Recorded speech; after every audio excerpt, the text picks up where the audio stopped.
فأقبلوا عليه حتى قبضوا عليه قبضا تاما، ثم ذهبوا به إلى الخبيث عبيد الله بن زياد.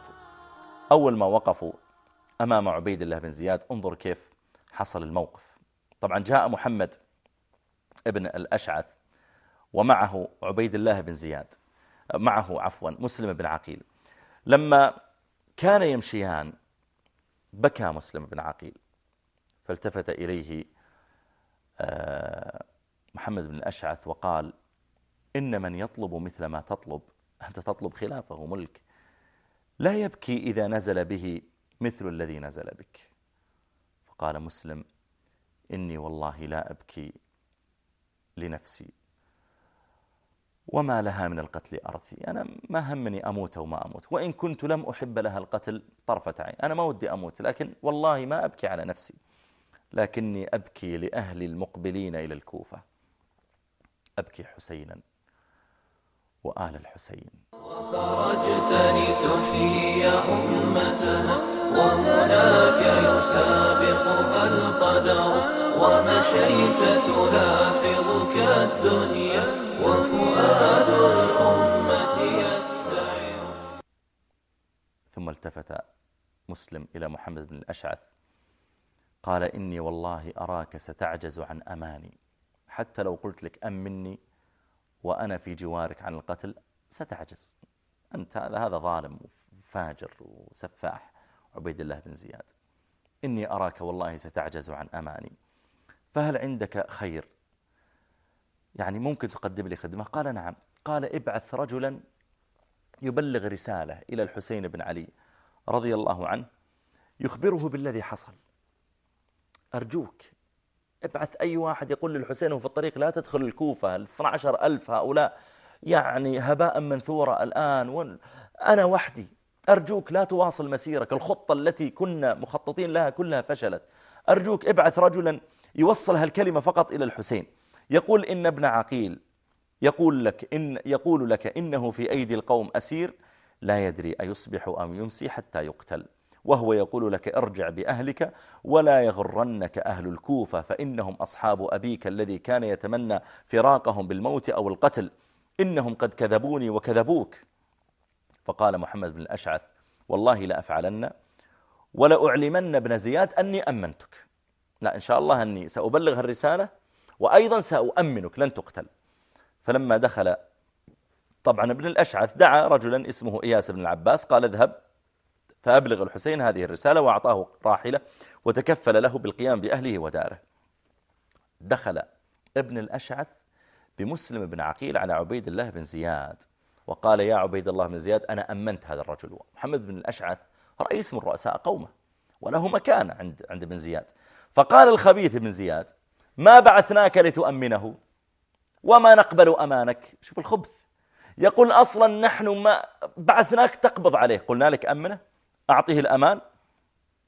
وكان مسلم بن عقيل لما أراد يدخل القصر كان عطشانا، فاستسقى ماء، يعني عند باب القصر قال: يا جماعة أعطوني ماء أبل ريقي، فأعطوه كأسا، فلما أراد يشرب اختلط الماء بالدماء التي تسيل منه، لأنه قاتل لما جاءوا يقبضون عليه في ذلك البيت، فكره ما استطاع يشرب ماء مختلط بدم، فألقى الكأس عنه ودخل رضي الله تعالى عنه وهو عطشان. دخل حتى وقف بين يدي ابن زياد، فقال ابن زياد: إني قاتلك. قال: كذلك؟ قال: نعم.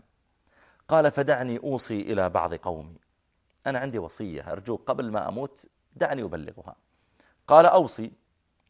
والمجلس مليء عند ابن زياد. فالتفت مسلم في الناس، جعل يلتفت يمينا ويسارا فيهم، فرأى عمر ابن سعد ابن أبي وقاص. لما رآه قال له: يا عمر إن بيني وبينك قرابة، نحن بيننا قرابة وأهل في المدينة وفي مكة، وأبوك صحابي جليل، فهل تبلغ عني وصيتي؟ فسكت، فأشار له ابن زياد أن نعم، فقال: نعم. قال: قم معي فهي سر، ما أستطيع أتكلم أمام 40 أو 50 يسمعونها، قم معي سر. فنظر عمر إلى ابن زياد مرة ثانية، شوف بطش ابن زياد الخبيث، فأشار له أن نعم، فقام وتنحى معه. فقال له مسلم: إن علي دينا في الكوفة 700 درهم فاقضها عني، واستوهب جثتي من ابن زياد فوارها. علي دين، وجثتي إذا قتلني الخبيث خذها ووارها، يعني ادفنها، لا يتركها هكذا للسباع والكلاب.